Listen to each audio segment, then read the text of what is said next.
इस क्रिसमस मैंने की ढेर सारे क्रिसमस केक्स की ऑर्डर कंप्लीट और उसी का व्लॉग मैं आपके साथ शेयर कर रही हूँ। नमस्कार, मैं हूँ स्वप्निल प्रधान। स्वागत है आपका मेरे चैनल टेरेस टू टेबल में। और आज यहाँ पे मैं कर रही हूँ सोकिंग ड्राई फ्रूट्स की, क्योंकि क्रिसमस केक में सोकिंग बहुत इंपॉर्टेंट होती है, जो कि हमें कुछ दिनों पहले करनी होती है। तो ऑर्डर्स जो है वो आपको जल्दी ले लेने हैं और फिर उसके बाद सोकिंग करना है। तो जो विद रम वाले केक्स है उन्हें हम रम से सोक कर रहे हैं, और जो विदाउट रम वाले हैं उन्हें हम ऑरेंज जूस के साथ सोक कर रहे हैं। विद रम वाले केक में भी मैं ऑरेंज जूस का इस्तेमाल करती हूँ, उससे बढ़िया फ्लेवर आता है। और सोकिंग करके हमें कुछ दिनों तक रख देना है, और फिर उसके बाद में हम केक को बेक करेंगे। तो आपको डेट्स सारी देख लेनी होती है कि कब आपको केक डिलीवर करना है, कब आपको कुरियर करना है, और उस हिसाब से आपको बेकिंग करनी है। तो चलिए, ये है आज का दिन जहाँ पे हम बेकिंग कर रहे हैं। मेरे जो कुरियर्स है वो 2 से 3 बैचेस में जाने वाले हैं। तो मैं उसी हिसाब से बेकिंग करूँगी। जो आज जा रहा है उसे आज बेक करना है, जो कल जाएगा वो उसे कल बेक करना है, वगैरह ऐसे होता है। कुरियर मुझे देना होता है दोपहर तक, तो मुझे कल के केक्स आज बेक करने हैं। और जो आज की डिलीवरी अगर है कोई, जो हैंड डिलीवरी जाने वाला है कुछ, तो वो तो जैसे हम सुबह में बेक करके इवनिंग तक हम दे सकते हैं। मतलब आपके टाइमिंग के हिसाब से आपको बेकिंग करनी है। ज़्यादा जल्दी आप बेक करके ना रखें, ताकि केक जो है वो फ्रेश क्लाइंट तक पहुंचे। और मेरे जो ये केक्स है उसमें कोई प्रिजर्वेटिव्स नहीं है। तो मैं क्लाइंट को भी कहती हूँ कि जैसे आपको केक्स मिलते हैं 2 से 3 दिन में आप इसे कंज्यूम भी कर लीजिए। ये सारी चीज़ें आपको क्लाइंट को बतानी होती है। तो कम्युनिकेशन वाला जो मेरा वीडियो है वो आप ज़रूर देख सकते हैं, अगर आपको फूड बिजनेस करना है तो। मेरे ये जो सारे फूड बिजनेस वाले व्लॉग्स है उसमें आपको काफ़ी सारी टिप्स मिलती रहती है। और उस हिसाब से आप भी अपना फूड बिजनेस कर सकते हैं। मैंने एक सीरीज पूरी शेयर की है इस पे कि how to do food business from home. आप नए हैं अगर, या आपने अभी तक स्टार्ट भी नहीं किया है, तो भी आप कर सकते हैं वो सारी सीरीज देखकर। चलिए, आज के ब्लॉग की बात करते हैं। तो आज अभी हो रही है सारी तैयारियां, क्योंकि केक एक बार बेक करने लगे ना तो हम एक के पीछे एक बैचेस में बेक करते हैं। सारी चीज़ें मैं बैचेस में बनाती हूँ, ये मैंने पहले भी वीडियोस में आपके साथ शेयर किया हुआ है। तो मैं इस बार यानी केक को मैं 3 केक्स एक बैच में इस तरह से बेक करने वाली हूँ। उसके बाद में नेक्स्ट बैच, उसके बाद में अगेन नेक्स्ट बैच। तो हमें जो सारी चीज़ें हैं वो एकदम तोल माप के लेनी है। आप एक बुक में सारे मेजरमेंट्स लिख सकते हैं, और फिर उस हिसाब से आपको लेना है, कुछ कम ज़्यादा नहीं होना चाहिए। अब यहाँ पे सबसे इम्पोर्टेंट चीज़ जो होती है वो ये है कि आप ना सारी चीज़ों की तैयारी ठीक से करके रखिए, ताकि जिस दिन हम बेकिंग कर रहे हैं उस दिन हम सारी चीज़ अगर ढूँढते रहेंगे ना तो हमारा टाइम वेस्ट हो जाएगा। और जैसे आपकी कैपेसिटी हो, यानी आपके ओवन की जैसे कैपेसिटी हो, या आप अगर गैस पे कर रहे हैं तो उसकी कैपेसिटी, उस हिसाब से आपको देखना है कि आप एक दिन में कितने केक्स बना सकते हैं। 12, 15, 20 जितने भी आप बना सकते हैं, आप उस हिसाब से ऑर्डर्स लें और उस हिसाब से अपने टाइम मैनेजमेंट करें। ये सारी चीज़ें कैसे करनी है वो फूड बिजनेस वाली सीरीज़ में है, आप वहाँ से ज़रूर चेक कर सकते हैं। तो आज यहाँ पे देखिए, मैं और आई एकदम क्रिसमस वाले मूड में, हमने रेड रेड कपड़े पहने हैं और हम एकदम क्रिसमस वाले मूड में केक्स बना रहे हैं। और यहाँ पे सोकिंग जो हमने की थी उसे ड्रेन करने के लिए रखा है। ये जो हमारा जूस है तो वो भी हम यूज़ करेंगे, उसमें बढ़िया फ्लेवर होता है, वो तो यूज़ करना ही है हमें। और यहाँ पे आई जो है वो बटर जो होता है उसे नाप रही है। तो इस तरह से सारी जो चीज़ें हैं, मैं हमेशा कहती हूँ मेजरमेंट इज़ वेरी इंपॉर्टेंट। आप अगर फूड बिजनेस कर रहे हो तो मेजरमेंट आपको हर चीज़ की एकदम प्रॉपर परफेक्ट ही लेनी है, ताकि आपने आज जो प्रोडक्ट बेचा है अब 4 महीने बाद भी वो प्रोडक्ट अगर बेचने जाए तो उसकी टेस्ट सेम होनी चाहिए। तो ये बहुत ज़रूरी है, आप इस बात का ज़रूर ध्यान रखिए। और यहाँ पे देखिए, ये जो बटर है उसे मैं एकदम अच्छे से मिक्स कर रही हूँ। और ये जो है हमने 3 बैच का एक साथ में बनाया है, और इसे फिर हम टीन्स में डिवाइड करेंगे। ये मेरा जो केक है वो मिल्क मेड वाला केक है, बनाने में बहुत ही आसान है। रेसिपी ऑलरेडी चैनल पे मैंने शेयर की हुई है, आप वहाँ से देख सकते हैं। और ये देखिए कितने सारे नट्स इसमें मैं डाल रही हूँ। यही होता है ना कि हम अगर अच्छे क्वालिटी की चीज़ें लोगों को दें, और अच्छे हम इंग्रेडिएंट्स भी इस्तेमाल करें, क्वांटिटी उसकी अच्छे से इस्तेमाल करें, तो हमें ऑर्डर्स रिपीट आते हैं। मेरे क्लाइंट जो है वो हर साल मुझी से ऑर्डर मतलब केक मंगवाते हैं, और हर साल हमारे क्लाइंट्स में बढ़ोतरी भी होती है। तो ये ज़रूरी है कि आपकी क्वालिटी जो है वो बिल्कुल भी आप उसे ख़राब ना करें। जितनी क्वालिटी का आप पहले दे रहे हो वैसे ही आप क्लाइंट्स को दें। वैल्यू फॉर मनी होनी चाहिए कोई भी चीज़, ऐसा मुझे लगता है, जो कि बहुत इम्पोर्टेंट है।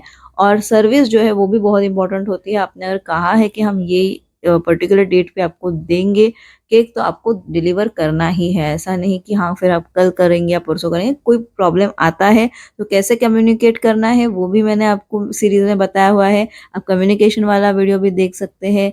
बहुत सारे वीडियोज़ मैंने बनाए हैं जो आपके काम आएँगे। आप ज़रूर उस सीरीज़ को चेक करिए अगर आपको फूड बिज़नेस करना है तो। यहाँ पे केक हम गिन के बना रहे हैं क्योंकि हमने कहा था क्लाइंट से कि ये 500 ग्राम्स यानी आधा किलो का केक है तो आधा किलो का केक हमें डिलीवर करना है। ऐसे नहीं कि हम कम का दें। तो इस तरह से केक पे फिनिशिंग हो रही है नट्स से और फिर ये जाएगा बेकिंग के लिए और फिर इसे बेक होने के बाद में मैं आपको बताऊँगी कि केक कैसे बढ़िया बनते हैं। तो ये देखिए ये है मेरा अवन जो कि मैंने जब बिज़नेस शुरू किया तब मैंने ये बड़ा वाला अवन खरीद लिया था। तो इसमें मैं एक साथ 3 या 4 केक बेक कर सकती हूँ। मैं 3 केक बेक कर रही हूँ। 3-3 की मेरी बैचेस है। मैंने 6 मोल्ड्स लाए हुए हैं। तो मैं 3-3 के बैचेस में से बेक करती हूँ। अब जैसे ये बेकिंग के लिए चले गए ना, आपको दूसरे बैच की तैयारी करनी है। तो जब तक ये बाहर आ जाएँगे, तब तक आपकी दूसरी बैच जो है, वो भी रेडी हो जाएगी। तो ये यहाँ देखिए केक्स हमारे बेक हो चुके हैं और मैं आपको दिखाऊँगी कितने बढ़िया केक बेक हो चुके हैं। तो अगर आप फूड बिज़नेस नहीं भी करते ना, घर पे भी आप ये ज़रूर ट्राई कीजिए। बहुत टेस्टी बनते हैं, मॉइस्ट होते हैं, फ्लेवर से भरे होते हैं और बहुत ही बढ़िया बनते हैं। और बनाने में वैसे तो काफ़ी आसान है, तो आप घर पे आसानी से बना सकते हैं। ओवन में ना बनाना चाहें, तो गैस पे बना सकते हैं। मेरे बहुत सारे केक्स की रेसिपीज़ है, जहाँ पे मैंने आपको बताया कि गैस पे आप कैसे बना सकते हैं, वही फ़ॉलो करनी है। तो ये देखिए अब ठंडा होने के बाद में हम केक को डीमोल्ड कर रहे हैं। ये एक बैच हमारी बन के रेडी हो गई है, जिसको हम डीमोल्ड कर रहे हैं। एक बैच ऑलरेडी ओवन में है। तो ये समझ गए आपको मैं आपको क्या बता रही थी, एक के पीछे एक हम बनाएँगे यानी एक बैच जब हमारी निकल जाती है ओवन से तो दूसरी ओवन में जाने के लिए रेडी हो जानी चाहिए। इस तरह से हमें चीज़ें मैनेज करनी है। तो यहाँ पे देखिए इन ये जो केक्स थे वो हमारे डीमोल्ड हो चुके हैं और कितने आसानी से डीमोल्ड हो गए हैं ना।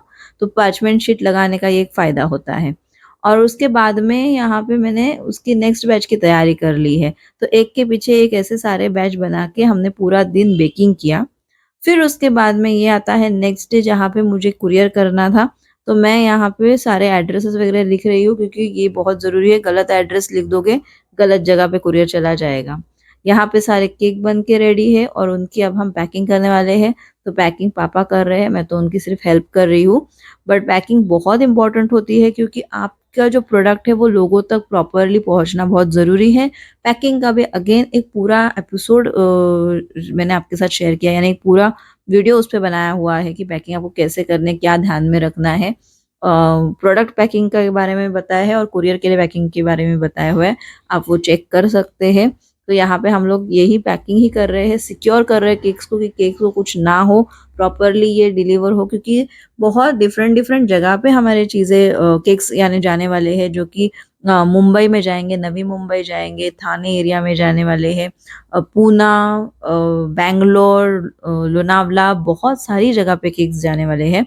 तो इसीलिए आपको प्रॉपर इस चीज़ को पैक करना कोई भी चीज़ है ना केक ही नहीं, आप जो भी प्रोडक्ट भेज रहे हैं उसे प्रॉपर पैक करके उसे कुरियर करना बहुत ज़रूरी होता है। तो यहाँ पे हम पैकिंग कर रहे हैं। कुछ जो मेरे केक्स थे वो कल शाम को भी डिलीवर किए गए हैं। तो वो हैंड डिलीवरी थी तो कल शाम को कुछ केक्स चले गए हैं। ये अब आज के कुरियर में जाएँगे, कुछ केक्स मेरे कल के कुरियर में जाएँगे जो कि आज बेक होंगे। तो मैं आपको सारा ही मतलब फिर से नहीं दिखा रही हूँ, मैं आपको सिर्फ़ ये बता रही हूँ ताकि आपको एक आइडिया आ जाए कि हम लोग कैसे काम करते हैं और उस हिसाब से आप भी काम कर सको। अगर आप फूड बिज़नेस कर रहे हो, आपको भी एक आइडिया आ सकती है कि कैसे चीज़ों को मैनेज करना है। ठीक है? तो एक-एक दिन के हिसाब से भी आप कर सकते हैं चीज़ें। आपको एक साथ कुरियर करना है तो उससे पहले आप केक्स बना सकते हैं।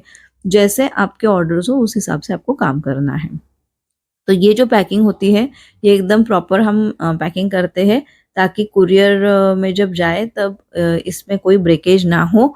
जितनी आप अच्छे से कर सकते हो उतनी करिए। देखिए end of the day courier handling हमारे हाथ में नहीं होता है, बट मेरा आज तक का एक्सपीरियंस अच्छा रहा है और लोगों तक चीज़ें अच्छे से पहुँच जाती है।